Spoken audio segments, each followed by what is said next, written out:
ఈ వీడియోలో నేను విజయవాడ ఫ్లడ్స్ గురించి చెప్తాను. అలాగే ఇంకా కొన్ని ప్లేసెస్‌లో ముఖ్యంగా నేను ఉండే ఏరియా వచ్చి వెస్ట్ గోదావరి, తాడేపల్లిగూడెం. ఈ చుట్టుపక్కల కూడా ఈ సంవత్సరం వర్షంగా రావడం వలన మా ఊరికి దగ్గరలో ఉన్న ఎర్రకాలువ మునిగిపోవడం, ఇలా చాలా ఊర్లోకి నీళ్లొచ్చేసాయి. ఒక విజయవాడే కాదు, చాలా చోట్ల కూడా మా తాడేపల్లిగూడెంలో కూడా వర్షాలు ఎక్కువగానే వచ్చాయి.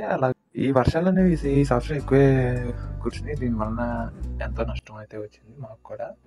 అలాగే ఈ వీడియోలో విజయవాడ ఫ్లడ్స్ గురించి చెప్పడానికి మెయిన్ కారణం ఏంటంటే, అక్కడ ఉన్న తప్పిదాల వలన ఈ ఫ్లడ్స్ అనేవి రావడం జరిగింది. మెయిన్‌గా ఏంటంటే, ఈ విజయవాడలో ఇక్కడ ఫ్లడ్స్ రావడం వలన మొత్తం ఈ వరదలకి ఈ చుట్టుపక్కల ఈ ఏరియాస్ అన్నీ సిటీలో ఉన్న మేజర్ ఏరియాస్ కూడా మునిగిపోవడం జరిగింది. దానివల్ల ఎంతోమంది నష్టపోయారు. అలాగే మెయిన్‌గా ఏంటంటే, ఎక్కువగా మిడిల్ క్లాస్ వాళ్ళు వీళ్ళు నలిగిపోయారు. అబోవ్ మిడిల్ క్లాస్ వాళ్ళు కూడా వాళ్ళ వెహికల్స్ పాడైపోవడం, కార్లు కొట్టుకుపోవడం ఇవన్నీ జరిగినాయండి. అందరికీ దీని వలన లాసే వచ్చింది. బుడమేరు అనే చిన్న వాగు వలన ఈసారి మనం ఈ విజయవాడలో ఫ్లడ్స్ రావడం చూసాం. ఒక చిన్న వాగులే మనకి ఎంతో ముంపు కలిగించే అవకాశాలు ఎక్కువుంటాయి. మనకి మామూలుగా మనం బయట వేరే కంట్రీస్‌లో చూస్తా ఉంటాం. మనకి అక్కడ ఏమి ఎటువంటి ప్రాబ్లమ్స్ లేవు. డెవలప్డ్ కంట్రీస్ ఉన్నాయి. ఆ డెవలప్డ్ కంట్రీస్‌లో మనకి ఇన్ని రకాల ఫ్లడ్స్ రావడం అనేది జరగదు. ఎందుకంటే డెవలప్డ్ కంట్రీస్‌లో మాక్సిమం వాళ్ళకి ఎలాంటి విపత్తులనేవి రావట్లే. ఎందుకంటే అక్కడ ఆల్రెడీ ఫుల్ ప్లానెడ్‌గా డెవలపింగ్ సిస్టమ్‌తో ఉన్న వాళ్ళకి డ్యామ్స్ ఉన్నాయి, బ్యారేజ్‌లున్నాయి. అలాగే వాళ్ళకి ఎటువంటి ఇబ్బందికరంగా ఉన్న ఈ వాటర్ ప్రాబ్లమ్స్ అనేవి వాళ్ళు పెట్టుకోలేదు. అంతా ఎక్కడికక్కడే క్లియర్‌గా పెట్టుకున్నారు. అంతకుముందు మనం చూసాం కరోనా టైంలో హైదరాబాద్‌లో కూడా విపరీతమైన ఫ్లడ్స్ వచ్చినాయి. అక్కడ ఫ్లడ్స్ రావడం ఒక ఎత్తైతే, అక్కడ మెయిన్ ఏంటంటే వాటర్ అనేవి బయటికి వెళ్ళకపోవడం మెయిన్ రీజన్ అనమాట. మెయిన్‌గా అక్కడ అండర్ గ్రౌండ్ సిస్టమ్ అనేది ఉండటం వలన, డ్రైనేజ్ సిస్టమ్ అనేది సరిగ్గా లేక చాలా చోట్ల ఎక్కువ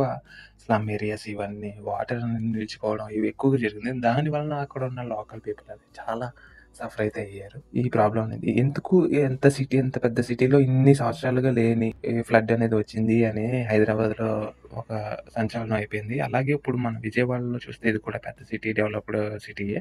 ఎంతోమంది ఈ ఊర్లో బతుకుతున్నారు. మనం చూస్తున్నాం. వాళ్ళు ఎటు వెళ్ళాలో తెలియక వేరే చుట్టాల ఇంటికి, వాళ్ళ ఇంటికి, వీళ్ళ ఇంటికి వెళ్ళిపోవడం, అలా రకరకాలుగా చేసి వాళ్ళ ప్రాణాన్నయితే నిలబెట్టుకుంటున్నారు. రోజు ఎన్నో న్యూస్‌లు చూస్తున్నాం. కానీ ఈ వర్షాకాలం మాత్రం వచ్చిందంటే ఈ వర్షం గురించి, ఈ వరదల గురించే ఉంటది న్యూస్ అనేది. మొత్తం ఈ వరదల వల్ల వచ్చిన ప్రాబ్లమ్స్‌ని సాల్వ్ చేసుకోవడానికి ఈ వర్షాకాలం అంతా గడిచింది. ఇలాంటి ప్రాబ్లమ్స్‌ని ఫేస్ చేయలేక ఎన్నో ఇబ్బందులు పడుతున్నాం. అటు విలేజ్, సిటీ అని తేడా లేదు. ఎక్కడ పడితే అక్కడ వానలు కురుస్తున్నాయి, వరదలొస్తున్నాయి, ఫ్లడ్స్ క్రియేట్ అయిపోతున్నాయి. ఇటువంటి ప్రాబ్లమ్స్‌ని మనం సాల్వ్ చేసుకోవడం గాని, సార్ట్ ఔట్ చేయడం గాని చేయలేమా? ఇలా ఎన్నో రకాల సందేహాలు ప్రతి ఒక్కళ్ళలో ఉంటున్నాయి. కానీ అప్పటికప్పుడు విజయవాడలో మనం చూసుకున్నట్టయితే చాలామంది ఎక్కువ ఎన్‌డీఆర్‌ఎఫ్‌లు వచ్చారు, మిలిటరీ వాళ్ళు వచ్చారు చాలామంది. అలాగే అన్ని రకాల రెస్క్యూ టీమ్స్ వచ్చినియి. ఇన్ని రకాల రెస్క్యూ టీమ్స్ వచ్చినియి. అయినా కూడా జనాలు కూడా కొంచెం అప్రమత్తమై ఎంతోమంది పార్టీల తరపు నుంచి అధికారంలో ఉన్న వాళ్ళు కూడా ప్రతి ఊరి నుంచి ఫండ్స్ కలెక్ట్ చేయడం, వాళ్ళకి ఫండ్స్ వాళ్ళంతట వాళ్ళే స్వచ్ఛందంగా కూడా ఎంతోమంది పార్టీలో ఉన్న వారికి, అధికారంలో ఉన్న ఎమ్మెల్యేస్‌కి, మినిస్టర్స్‌కి ఫండ్స్ ఇచ్చారు బయట జనాలు కూడా. ఆ ఫండ్స్ అన్నీ ఇవ్వడం ద్వారా అవన్నీ విజయవాడకి చేరడం రోజుకిన్ని లక్షల్లో అంటే అందరి ఫండ్స్ కలిపితేలెండి. ఆ ఫండ్స్ ఇవ్వడం కూడా మనం ఎక్కువగా న్యూస్‌లో చూస్తున్నాం ప్రతి ఊళ్ళో. సో, ఇప్పుడు ఒక సిటీలో నార్మల్‌గా ఉన్న సిట్యుయేషన్ నుంచి ఆశ్చర్యం కలిగించింది. అలాగే మనం మామూలుగా 50, 70 ఏళ్ల చరిత్ర నుంచి చూసుకున్నా ఇక్కడ ఎటువంటి ఇబ్బంది రాలే ఇంత పెద్ద స్థాయిలో. కానీ ఒకేసారి ఆంధ్రాకి ఫ్లడ్స్ వస్తాయని ముందే అనుకున్నాము. అందరూ అప్రమత్తం అవ్వడం గాని, అలర్ట్ అవ్వడం గాని, ఎవ్వరు ఈ వాతావరణ శాఖ వాళ్ళు గాని, వాళ్ళకు అవేర్‌నెస్ తెప్పించడం ఇవి కూడా చేయలేదు. ఇలాగ ఎంతోమంది ఎన్నో ఇబ్బందులు పడ్డారు. ఎటువంటి వాళ్ళకి అవేర్‌నెస్ లేక, అలర్ట్‌నెస్ లేక. ఈ వర్షాల వలన నేను కూడా ఇబ్బంది పడ్డానని ముందే చెప్పాను. ఎందుకు అంటే, మా ఇల్లు కూడా ఈ వర్షాలకి ఎక్కువ పెచ్చుల కింద రాలిపోవడం ఇవన్నీ జరుగుతుంది. ఎంత హెవీగా రావడం వల్లనే ఇది ఇలా జరుగుతుంది. కంటిన్యూగా వాన కురిసిందంటే ఇల్లులు కూడా కొంచెం ఆల్రెడీ 20, 25 ఇయర్స్ అయిపోయింది మా హౌస్ కట్టి.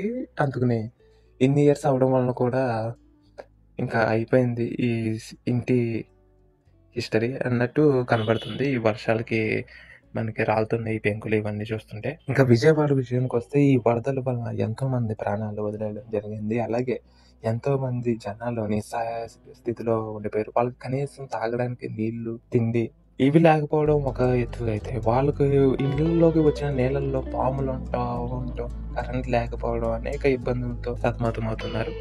పోనీ రెస్క్యూ వాళ్ళేమన్నా ఎక్కువ మంది ఉన్నారా అంటే వాళ్ళు కూడా లిమిటెడ్‌గానే ఉంటున్నారు. అలాగే ఈ జనాలు కూడా ఎలా అంటే వాళ్ళు ఇచ్చే ఈ వరద బాధితులకు ఫుడ్ కూడా కొంతమందికి అందడం ఇవన్నీ ఎన్నో రకాల ప్రాబ్లమ్స్ అనేవి ఫేస్ అయ్యాయి. ఫుడ్ కూడా కనీసం ఫుడ్ గాని, వాటర్ గాని సరిపడే జనానికి ఎక్కడెక్కడో మూలల్లో ఉన్న వాళ్ళకి అయితే అందలేదు. చాలామంది ఎన్నో రకాల ఇబ్బందులైతే ఈ విజయవాడ ఫ్లడ్స్‌లో చూసారు. అండ్ ఇంకోటేంటంటే ఈ సిటీలో ఉన్న జనం అయితే 3.5 లక్షల పైనే ఉన్నారు. ఎందుకంటే ఇది చాలా పెద్ద సిటీ. మున్సిపల్ కార్పొరేషన్ అయిన ఈ విజయవాడ సిటీలో మాక్సిమం ఇంట్లోంచి ఏదోలా బయటపడి ఈదుకుంటూనో, బోట్‌లోనో వచ్చి బయటకి వచ్చిన వాళ్ళకి మాత్రమే ఫుడ్ దొరుకుతుంది. ఇంకా చాలామంది ఫుడ్ అనేది అందుబాటులో లేక అలాగే ఉండిపోయారు. మనకి ఎన్నో ఏరియాస్ ఇప్పుడు మా ఇంటి ఎదురుంగా కూడా విజయవాడ నుంచి వరదలని తట్టుకోలేక ఇక్కడికొచ్చేసారు. వాళ్ళది ఏరియా అయితే వైఎస్ఆర్ కాలనీ అని అన్నారు.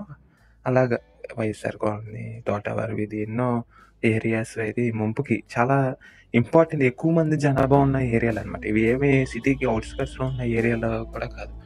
ఎక్కువ సిటీ మధ్యలో ఉన్న ఏరియాస్‌కి ఈ ఒడిమేరు వాగు అనేది దగ్గరగా ఉండటం వలన ముంపనేది ఎక్కువగా సంభవించింది. అలాగే ఈ బుడమేరు వాగు అనేది మనకి కొల్లేరులో ఏలూరు దగ్గర ఉన్న కొల్లేరు సరస్సు. కొల్లేరు సరస్సు అయితే మనకు ఆల్రెడీ తెలుసు ఏ విధంగా ఉంటదో. ఈ కొల్లేరు సరస్సు అనేది ఎన్నో చేపల చెరువులు, పొలాల మధ్యలో ఉంటది. ఏలూరు నుంచి మనకి వెళ్తే వస్తది కొల్లేరు సరస్సు అని చాలా పెద్ద సరస్సు. ఆ సరస్సులో కలిసిపోతదనమాట. ఈ వాగు చిన్న వాగు అని మనం గూగుల్ మ్యాప్స్‌లో కూడా చూస్తే ఎన్నో వంకర్లు తిరుగుతూ వెళ్తది. చిన్న కాలవ అంటారు దీన్ని. బుడమేరు అంటే బుడ్డ. బుడ్డ అంటే మనకు తెలుసు. ఏదైనా చిన్న అనేదాన్ని మనం బుడ్డది అని అంటాం. అలాగా దీనికి ఆ పేరు అనేది వచ్చింది. ఈ బుడమేరు వాగు అనేది మన ఫైనల్‌గా కొల్లేరులో కలిసిపోతుందనమాట. ఎక్కడెక్కడో ఎన్నో ఊర్లు అలా ఇంచుమించు 100 కిలోమీటర్లు ప్రయాణం అయితే చేస్తది ఈ వాగు. స్టార్టింగ్ పాయింట్ నుంచి ఎండింగ్ పాయింట్ వరకు మనం మైలేజ్ చూసుకుంటే 100 కిలోమీటర్లు అయితే వస్తది ఈ బుడమేరు అనే వాగు. ఈ చిన్న వాగు అనేది ఈ వర్షాకాలంలో అతి ముంపుకు కారణమైన వాగు కింద పేరొచ్చేసింది.